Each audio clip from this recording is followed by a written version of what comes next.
And good morning, happy Monday to everybody. I'm John O'Loughlin. Welcome to my channel. It's called McDuff Lives 3, also broadcasting on Facebook at McDuff and McDuff Lives, and also on YouTube at McDuff Lives 1, because we are down to a one strike status on number one. So we feel confident we can probably get away with our show today.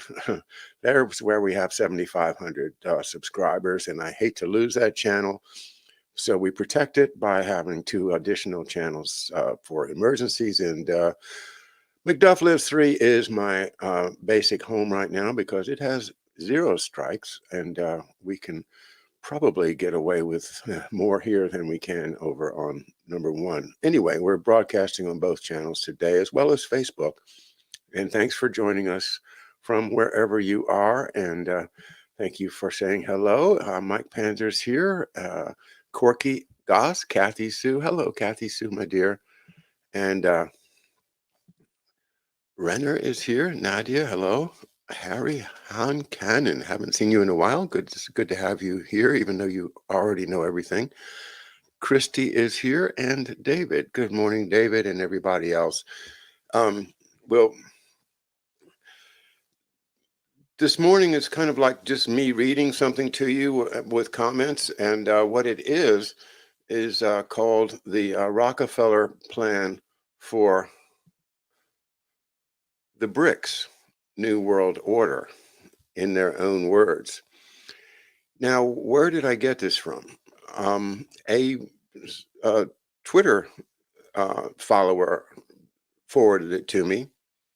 I was looking to see if I could find that person's reference to thank them, but I did thank them on Twitter. It's something about MK Ultra and running, and whoever you are, if you want to identify yourself, I'd be glad to credit you with sending me this very interesting article.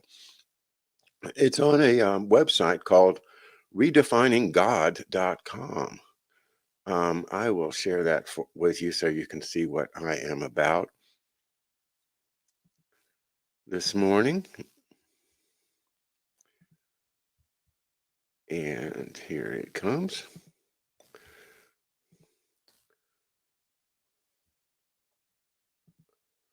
All right, let me make it a little bit bigger.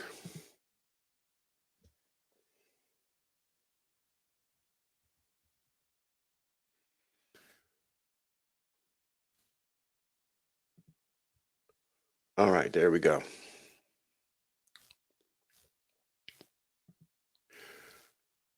Well, again, by way of just preface, I've been looking into the BRICS, the Brazil, Russia, what is it? Brazil, Russia, India, China, and the S stands for South Africa, I'm told. So these are 5 medium-sized economies that supposedly are banding together to present an alternative to the Western banking system that is so reviled by all of us. And so the question becomes, is this a real alternative? Should we all try to find some BRICS currencies and start moving over into that system? Well, clearly not yet. They don't have a SWIFT network set up yet. And the prospects appear to be bright for trade between Russia and China. And the real dispute in Europe is going on is whether or not Russia and China are going to be able to trade with Europe. You know, are they going to take away the American markets and make markets for the Asian nations as opposed to us and the Sceptered Isle? Well, the Sceptered Isle seems to always want to go its own way. It doesn't have friends, it only has interests, we're told. And that's the way it is. So if they can make a friend of a Carnegie or a Rockefeller or a Morgan or a Harry Truman or anybody else that's useful to them, well, they'll let you think you're a friend. But once they're done with you, it's goodbye.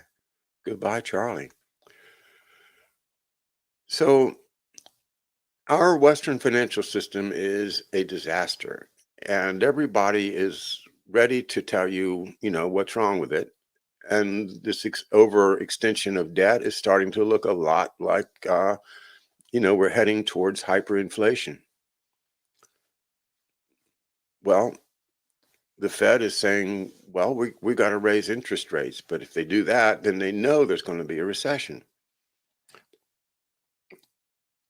However, if they don't, then the economy will get overheated and there will be too many goods chasing too few dollars and things will just spiral downwards from there. That is what we are told. Is it the case that we should now be looking at Russia and China, these two large but certainly not competitive with America economies? Well, China is competitive in terms of gross numbers, but I don't think that we are facing an overwhelming threat economically from either Russia or China or the combination of them. What we do have is a kind of a classic um, two-party standoff where there's two poles and everybody has to run to one or the other, and that is the standard Freemasonic divide and conquer scheme that we may be getting ready to get hit with. It's nervous times. It's worrisome times about our economy when we all know that the dollar has been diluted by these incredibly huge giveaways to big pharma, and now incredibly huge giveaways to military-industrial complex. And yes, Raytheon, we love you. We love Raytheon. We do. Okay. Harry says Eurasia is the big game. Once the China-Iran Russia nexus starts trading, the Oceania is doomed to be a secondary player. Okay. Well, maybe they will and maybe they won't. But I want to, with that background, with that little introduction, I want to jump into the writing over at redefininggod.com. And I will once again bring that up to the screen so you can see it. The Rockefeller plan for the BRICS New World Order in their own words. Okay. Decades before President George H.W. Bush introduced the New World Order into the American vernacular, the Rockefeller family and their minions were making plans to expend America's post-World War II power to bring about such an order. In the course of researching Lawrence Rockefeller for my last entry, quote, "Why are the Rockefellers and the Jesuits guiding the UFO disclosure movement," unquote, which is also an interesting sideline, but I won't go there today. I came across a book titled Prospect for America, the Rockefeller Panel Reports. And here you see a picture of the cover of this book. And I have been trying to find a copy of it, and I couldn't find one yesterday. I'd love to have a hard copy. However, it is available at the Internet Archive. So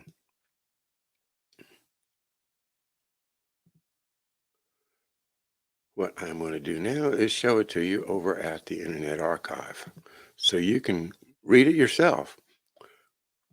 I think it's important.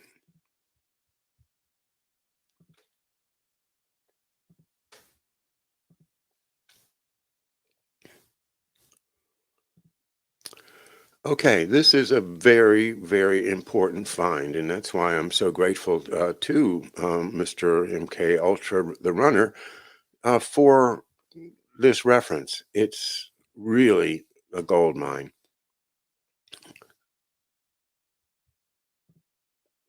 Prospect for America: the problems and opportunities confronting American democracy in foreign policy, in military preparedness, in education, in social and economic affairs.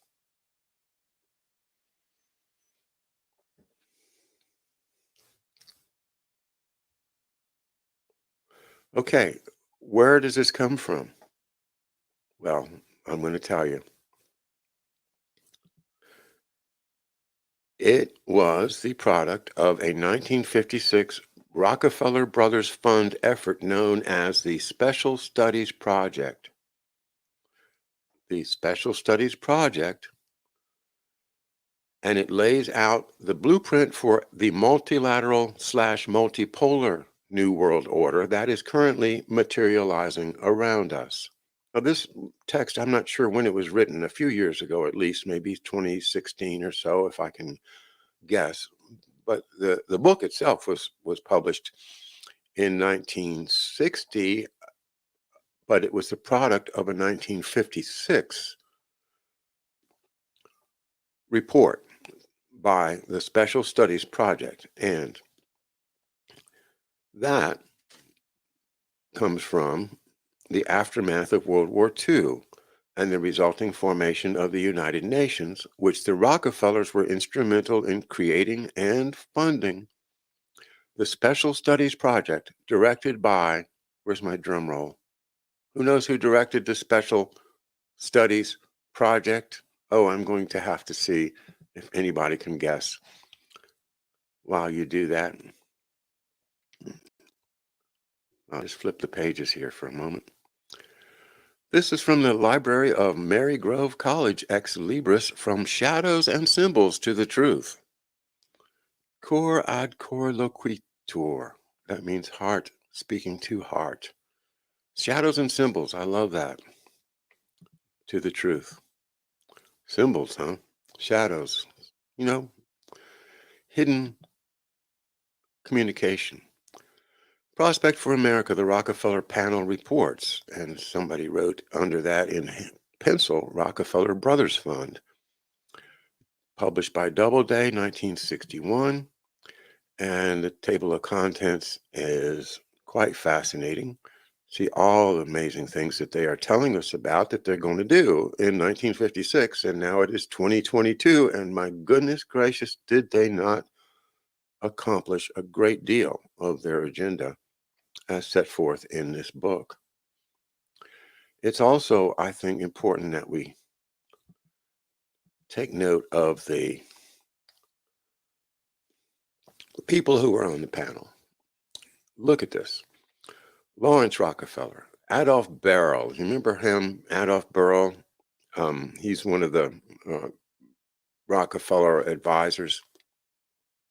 Chester Bowles, Arthur Burns, Lucius Clay, the general, John Cowles, Justin Dart, John Dickey, John W. Gardner, the president of the Carnegie Corporation of New York, and the Carnegie Foundation for the Advancement of Teaching. Theodore Hesburgh, president, you know, of Notre Dame, of course, and a commissioner of the Civil Rights Commission, the National Science Board, permanent delegate of Vatican City to the IAEA, and let's see, Margaret Hickey, the editor of Ladies' Home Journal, is here. Ovida Culp Hobby, yes, that hobby. Milton Katz, Henry Luce. Well, you can't do anything without Henry Luce, can you? Who else? James McCormick of MIT, Major General, U.S. Air Force, R&D. Charles Percy, the president of Bell and Howell Company and a trustee of the University of Chicago, and the Ford Foundation. Anna Rosenberg, and, you know, I'm not naming them all, but we're almost to the last page. Dean Rusk. Once again, you can't have a party without Dean Rusk. David Sarnoff. David here to make sure that everybody knows that the Radio Corporation of America is the sole and only source of true news reporting in the world. And Edward Teller is here. Well, you've heard of him. Some insurance guys are here. Nelson Rockefeller was here until 1958, and he had to go because he got some other gig. I can't remember what it was. Oh, yeah. And Henry Kissinger, the Center of International Affairs at Harvard. Nancy Hanks, Executive Secretary, not sure if she has any relation to Lincoln. So there you go. These guys are the most powerful bunch of men and women that I could imagine in this. This is published in 61, so they're looking back to say, well, yeah, Nelson was with us until 58, and Henry also had to leave 58. Well, there you go. These guys are going to tell us the plan for America under their book, Prospect for America. All right, now that we know what that is, I'm going to go back over to the text at our source. Hang on.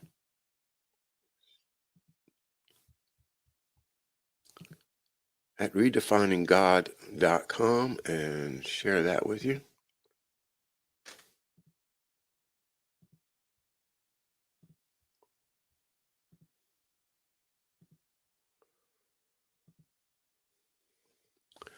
Okay, now the quotes in this article are coming from that book, so now you know you can find the book at Internet Archive, and I'm going to dive into it. I hope other people do too. David Underdown, I think you'll find it very useful for your studies. It was the product of a 1956 Rockefeller's Brothers Fund effort known as the Special Studies Project. Okay, was formed to carry out two apparent tasks. One, to create an action plan to bring about the elite's long-sought world government within the existing post-war environment. And two, to spin the agenda in such a way that it could be sold to the American people as being in their best interest. Yeah. Upon completion of their work, the Special Studies Project's various panels compiled their reports in an incomplete, sanitized, and heavily spun book, the above-mentioned Prospect for America. The book spells out how to sacrifice the national interests of the United States for, quote, when it speaks of the opportunity before America of helping to shape a new world order, unquote. To begin our journey through the Rockefeller plan for the NWO, let's start with their definition of the old world order. The 13 empires of the old world order. Don't you think it's funny they picked the number 13, as in 13 colonies, or the 13 parts of Osiris? It's an interesting choice. The nature of the problem. A sound United States foreign economic policy must be based on accurate assessment of the world in which it must operate.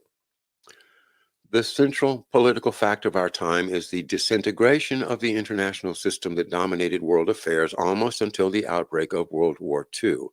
Until the turn of the century, 13 empires ruled the world. The neutrality of the Western Hemisphere, as of many regions today, depended on the existence of an equilibrium maintained by other states. This balance of power saw to it that most transformations were relatively minor. They did not threaten or seem to threaten the survival of the states composing the international system. Okay. The internal stresses of the imperial system began to be apparent in the 19th century and became conspicuous in 1914. World War I led to the collapse of the German, Austrian, Turkish, and Russian empires. By 1955, most of the remaining imperialist systems had dissolved. The 19th century system of empires, as a means of maintaining world order, arranging world economics, and settling international disputes, had collapsed. So, after having consolidated power over most of the world through empire building, the occulted powers, occulted means hidden, of course, faced a problem. Empires, by their very nature, are territorial, competitive, and nationalistic, and are not amenable to submitting to outside control as would be required for world governance. Clearly, these old structures would need to be demolished and replaced by newer, more malleable structures in order to finish the global consolidation. For this reason, the OPs, the occulted powers, the men behind the curtain, I guess, fomented and financed the two world wars to break down the old empires and create international chaos from which a new order could be birthed. Doesn't that make sense? Isn't that pretty much what the Albert Pike plan is? And this is not new to me or to you, probably, that the idea that those horrible world wars were planned with the outcome to break down the old empires so that they could then rise from the ashes, make a new world order out of the chaos. At the end of each world war, the occulted powers immediately planted the seed of global government, but the seeds didn't germinate as expected. So, reading, twice within a generation, the United States has been instrumental in bringing a world organization into being. The League of Nations in 1919, though we refused to join, and the United Nations in 1945. In both instances, the impetus was the belief that the interdependence of nations, demonstrated in two catastrophic wars, had to find an institutional expression. In each case, high hopes were not fully realized because the formal institutions of the world organizations were designed to achieve more than the consensus of existing shared aspirations was prepared to support. In other words, we were still too smart to go along with their plans. De-spinning the last underlined statement, they are basically saying that the nations were insufficiently motivated to hand over sovereignty to the globalists. So, to overcome this lack of shared aspirations, the OPs fostered the Cold War between the United States and the Soviet Union. By threatening some nations with Soviet aggression and others with American aggression, they compelled the nations to band together and join sides for protection. The members of each side were then pressured to increase economic and defensive cooperation to fend off the menace of the other side. Those who were programmed to believe they lived in, quote, the people's communist world, unquote, cooperated to block aggression from the imperialist world.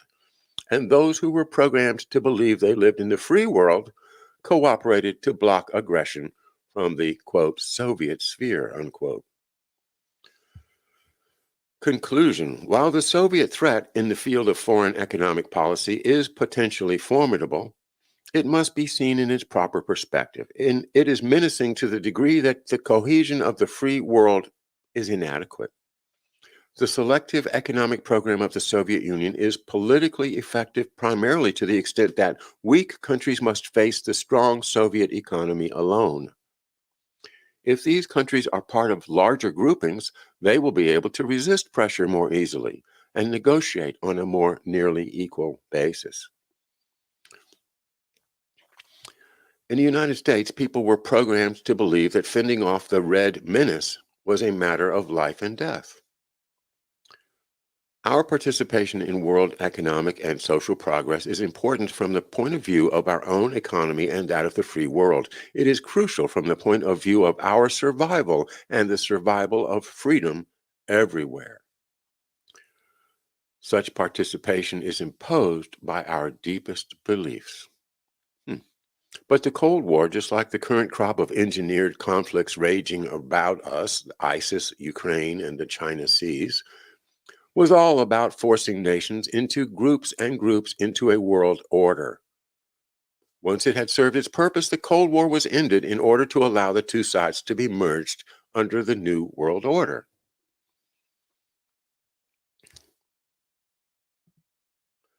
All right.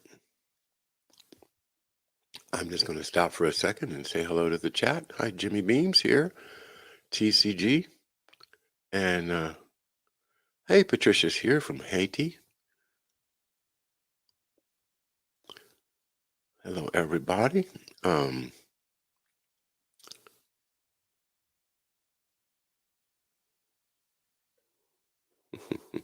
all right.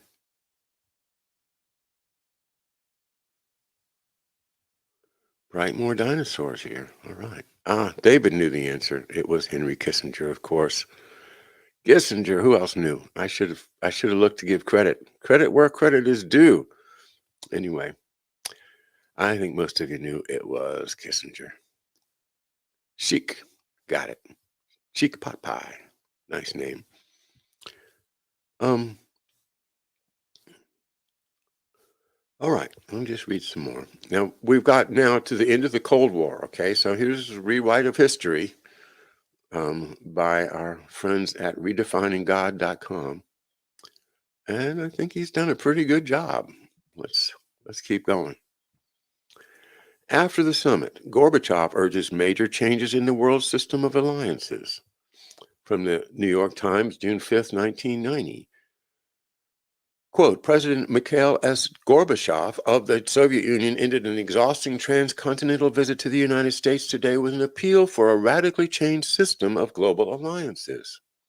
Rather than strengthening defense, he asserted, alliances of the future should be designed to foster an international unity that would, quote, protect the environment, combat hunger, diseases, drug addiction, and ignorance. The Soviet leader said his second summit conference with Mr. Bush had helped move the United States and the Soviet Union, quote, toward a new world, unquote. For a new type of progress throughout the world to become a reality, everyone must change. Mr. Gorbachev added, quote, tolerance is the alpha and omega of a new world order, unquote. And as one would expect, Prospect for America offers a glimpse of what Gorbachev and Bush's new world order will look like. On page 26, we're told what the occulted powers and their globalist minions are hoping for. The hoped for result is peace in a world divided into smaller units but organized and acting in common effort to permit and assist progress in economic, political, cultural, and spiritual life. Such a community must facilitate the freest and fullest access by everyone to the thinking of everyone. Oh, well, then let's all just plug ourselves into a big computer. It must allow for the widest diversity of ideas, social structure, and form of expression compatible with the functioning of the community. It would presumably consist of regional institutions under an international body of growing authority, combined so as to be able to deal with those problems that increasingly separate nations will not be able to solve alone. Well, you mean like a pandemic? Yeah, like a pandemic. Oh, okay, I got it now. Page 26, published 1961, report from 1956. Yes, this is the plan. Take note of how the passage says, quote, combined so as to be able to deal with those problems that increasingly the separate nations will not be able to solve alone, unquote. Here they are telling us that they'll be purposefully creating increasingly difficult problems to compel the nations to accept the new world order. We've certainly been witnessing that, haven't we? Again, this writer is maybe 5 years ago, but it's quadrupled in force. Yes, we are witnessing that indeed. As for the New World Order structure itself, we're told that it will consist of regional institutions under an international body of growing authority. Elsewhere in the book, we're told that the New World Order will also include functional structures for matters that require management beyond the regional boundaries. So let's delve deeper. At the top is the international body of growing authority. Needless to say, this is the United Nations. In addition to participating directly in the development of two regional groups, even though it's not the Cold War anymore, it's still two regional groups. The United States has participated fully and from the start in the United Nations, the international organization that today holds out the reasonable hope of being able to take over more and more functions and to assume increasingly large responsibilities. Yes, we need the blue hats everywhere. Our cities are out of control. We should call, who is it? I can't remember the name of the, well, we'll just call the Rockefellers and they'll arrange it for us. How about that? We need the New World Order. Okay. The UN. In supporting the spirit and letter of the Charter, the United States has shown that it gives more than lip service to the indispensable world order. That, as we have seen, is basic to the American consensus. What? Why does the world order have anything to do with the American consensus? Well, I suppose that's not something we should dwell upon. We've got to keep reading. The UN is proof of our conviction that the problems which are of worldwide impact must be dealt with through institutions global in their scope. It should stand as one. The UN stands finally as a symbol of the world order that will one day be built, period. Below the UN will be the, and then there's a caption, regional arrangements. Policies to promote the vitality of our economy are only the beginning of our task. They must be taken concurrently with measures which make the interdependence of nations a source of mutual strength. It is impossible for the United States to deal creatively with 80 sovereign nations solely on a bilateral basis. The most natural multinational arrangements are frequently regional. In many parts of the world, geography combines with common history to provide the basis for common objectives and fruitful cooperative efforts. Here are the 10 UN development regions. Okay, you might have seen this in other places. 10 regional groupings. They are all color-coded. It's not possible to describe the precise form regional arrangements should take in all parts of the globe. They may involve joint efforts to achieve economic development, common markets, and free trade areas, or functional arrangements like the European Coal and Steel Community, which of course is now the EU. Fully developed, they imply a joint accord on monetary and exchange arrangements, a common discipline on fiscal matters, and a free movement of capital and labor. Free trade. We believe that this regional approach has worldwide validity. Because the particular adaptation will be different for each region, the structure will have to be worked out by each region. Free trade agreements, joint economic development institutions, exchange agreements, these all sound very familiar. So when an East versus West propagandist tries to sell you the idea that the BRICS Development Bank or a Chinese-Russian currency swap deal demonstrates nations trying to free themselves from the New World Order, just remember this passage. Russia and China are following the NWO script to the letter, but I'll get back to this point a little later. Point 3, below the UN will also be functional arrangements. Regional arrangements by themselves cannot supply the entire structure of a free world economy. Some problems and opportunities cut across regional lines. Others should be dealt with on a worldwide basis. 3 of the most important functional challenges, the problem of primary commodity products, the new vistas of science, and the role of international financial institutions will be discussed here.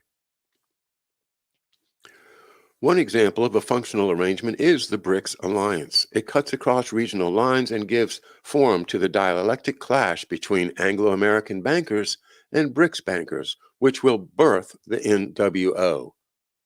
Whoa, wait a minute. Palm slap.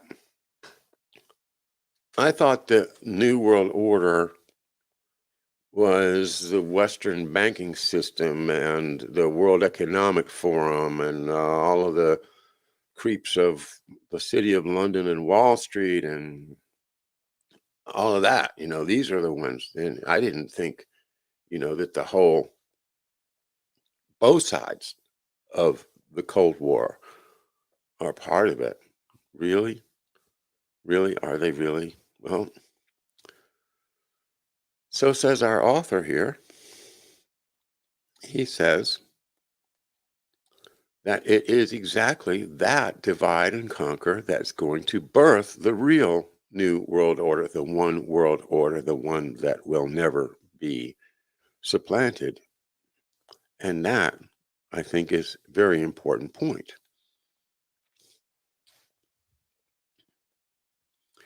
Another example is the International Monetary Fund, which will manage the new global reserve currency after the engineered East versus West drama has climaxed. Is this what they're doing in Ukraine? Is they're saying, well, okay, we're gonna start this kindling for the next world war, which is going to be, you know, give us the chaos we need to rise like a phoenix and create the real new world order. Prospect for America goes to great lengths to make the counterintuitive case that building a global government is in America's best interest. It starts by implying that nation states are somehow outmoded by the fact that they trade with each other, and then it offers the false choice of floundering by engaging in no trade at all. Decline of the nation state. If the United States were to be confronted with the necessity of existing apart from the trade of the world, apart from its intellectual and spiritual currents and the support of allied and kindred nations, Britain, right, it would quickly realize that independence can be pushed too far. The challenge then is to build a new structure that will make possible the fulfillment of the basic purposes of humanity. The well-being and the prosperity of every nation will depend to an increasing degree on its participation in a complex of nations designed to satisfy awakening human aspirations. No country, not even the United States, can meet the expectations of its people. Oh, really? Or continue to grow merely by developing and using its own resources alone. The free world must devise the institutions.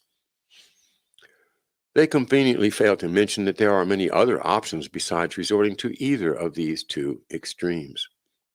Kissinger and company also make the assertion that building the NWO is the grand objective of America's foreign policy. It's absurd. Nobody ever said that America is here to build a new world order. That's absurd, but that's what they're doing. This is the sleight of hand that this book represents. America's Prospect. Prospect for America by the Rockefellers, by Henry Kissinger. Two choices. Stay independent and shrivel up and die, or give up your sovereignty to the blue helmets. Those are your only two choices. Yeah, and then, hypnotize. Bring in the media. Hypnotize.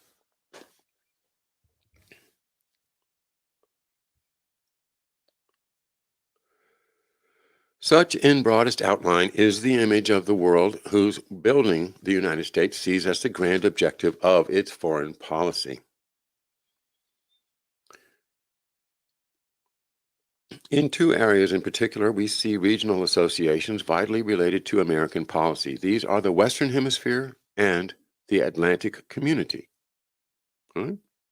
At the same time, the United Nations provides a vigorous example of a growing institution at the world level. The effectiveness of American policy will be judged in large part by the degree to which it succeeds in helping to keep these existing associations, regional and universal, in sound health and on the path of progress. The book then goes on to offer specific ways America can sacrifice its national interests to build the global government. And now a caption, the deindustrialization of America. Okay, 1956, we had a pretty big industrial capacity in 1956. And if we had let it grow, well, we'd all be very, very well off, I'm quite sure. But that was not the plan. A great deal depends, therefore, on developing an international structure which reflects the interdependence of countries, large and small, industrialized, and less developed. Europe and Japan, together with the United States, supply most of the machinery and equipment and capital investment required by the less developed countries for their industrialization. The less developed countries, in turn, supply an increasing percentage of the raw materials and commodities required by the industrialized nations. It is necessary to establish a structure that gives effect to this partnership. An essential component will be an increasingly liberal United States trade policy, which will permit other nations to sell in American markets. Kissinger and company also make the case that we shouldn't economically defend ourselves, since it might create impediments to the progress of others. The recent tendency for American exports to decline in relation to imports, and a significant symptom of the drain on United States gold, indicate how the world economic system is changing.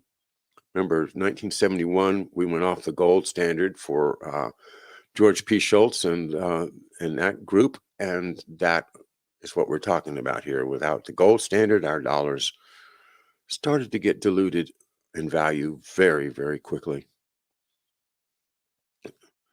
The United States will need to make adjustments to such a developing situation. The important thing is that these adjustments be made in a way that does not thwart economic growth elsewhere in the world. So we needed, according to the Rockefellers and Kissinger, to decrease our industrial wealth. And have we not basically stripped ourselves of industry at this point? The degree of our support of defense establishments in other countries can well be re-examined now that many of these countries have achieved a substantial economic revival. But the main answer to such a symptom as the drain on gold is not in policies of withdrawal or protectionism. It is in maintaining efficient standards of production and enlarging our rate of growth. Measures taken by the United States in response to domestic economic situations must be looked at carefully in the light of such impediments as they may create to the progress of others. We're talking about China here, right? I mean, they're lifting China up, out of poverty. Everybody says so. How's that happened? Well, we took our industrial power and we sent it over to China. And that lifted China while lowering us. It's in here. It's right in the book. Prospect for America is not looking too good as far as I can see. We can hope for bonds of friendship and ties of interest with the East. We must not let emotion or differences of ideology close the door to such possibilities of better relations with the Chinese people as may arise in years to come. What are we just talking about? Standing for freedom and the essential dignity of man, the United States cannot see itself cut off from any continent or country. Okay, the BRICS role in erecting the New World Order. 20 new sovereign nations have come into being since the end of World War II. More will undoubtedly emerge in the next decade. While fulfilling their aspirations to national sovereignty, these nations face new problems. At a moment when the pressures of the contemporary period impel greater and greater interdependence, the newly independent nations are driven or tempted to erect self-sufficient economies, which tend to restrict the broad markets essential for industrialization. In other words, if you want to be independent, you don't want to have the Rockefellers coming in and running your industries and your financial system and ripping off your people. That's basically what they're saying here. And we have to make sure, as the Rockefellers, that they don't get away with it. So we're going to install dictators instead of allowing democratically elected governments in these emerging sovereign, quote unquote, states. One system of organizing the international order has been destroyed without replacement by another. The diverging forces of nationalism must be balanced by converging forces seeking to bring about a free association of nations so that political, social, and economic cooperation can transcend national boundaries.